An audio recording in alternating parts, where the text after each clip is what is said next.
Why some stocks are cheap and some other expensive.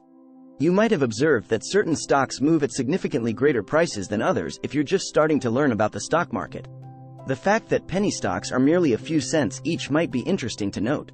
Whereas significant businesses like Amazon, AMZN, trade at over $3,000 per share. In actuality, Berkshire Hathaway, which is presently trading at a stunning $340,000 a share, is by far the most expensive stock on the stock market.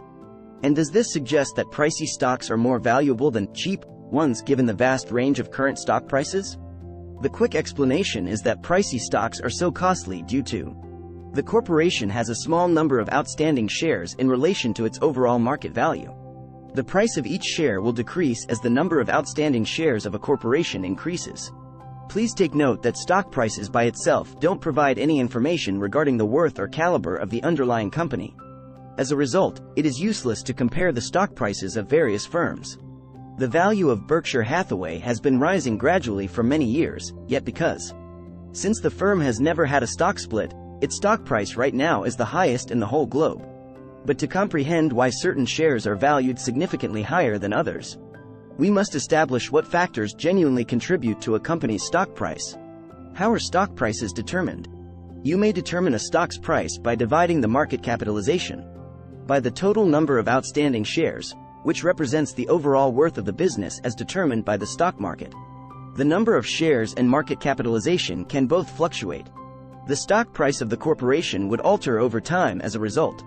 Stock prices typically increase in tandem with a company's expansion. This is only logical given that investors' assessments of a firm tend to rise over time along with the company's increasing worth. The firm only controls the quantity of outstanding shares. While large publicly traded corporations will have at least millions of outstanding shares, a startup may only have 10 shares.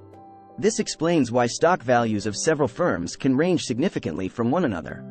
A company with a market capitalization of $10 and 100 outstanding shares will have a stock price per share of $100. A company with the same market value but 2,000 outstanding shares will trade for $5 per share, in contrast. Despite having significantly different stock prices, the market value of both firms is essentially the same. The combined market value of the two firms is the same even if their stock prices are drastically different from one another. For instance, Berkshire Hathaway, BRKA, and Facebook, FB, both had a market value of over $500 billion in 2019. At that time, the price of a share of Facebook stock was $180, while the price of a share of Class A shares of Berkshire Hathaway was a staggering $310,000. This is due to Facebook having 2.87 billion outstanding shares.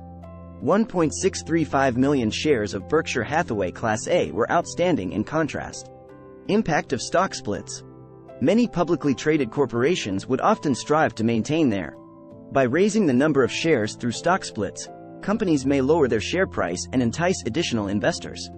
When a business does a stock split, it divides its current shares into several shares, as a consequence of which there will be more shares outstanding following the stock split. As an illustration, the share price of Coca-Cola Co. has risen to more than $80 by July 2020. The corporation subsequently declared a 2-to-1 stock split, which meant that each shareholder would now possess 2 shares for every share they previously had. The stock price dropped to around $37 per share as a result of the fact that there were now 2 times as many shares outstanding.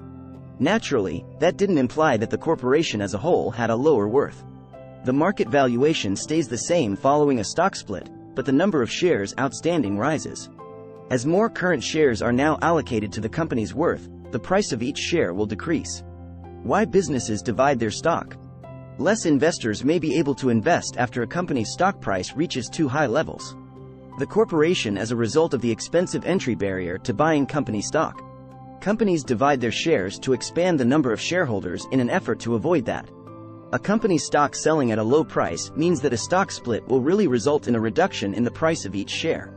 May now appear more reasonable for even tiny investors, increasing the stock's liquidity.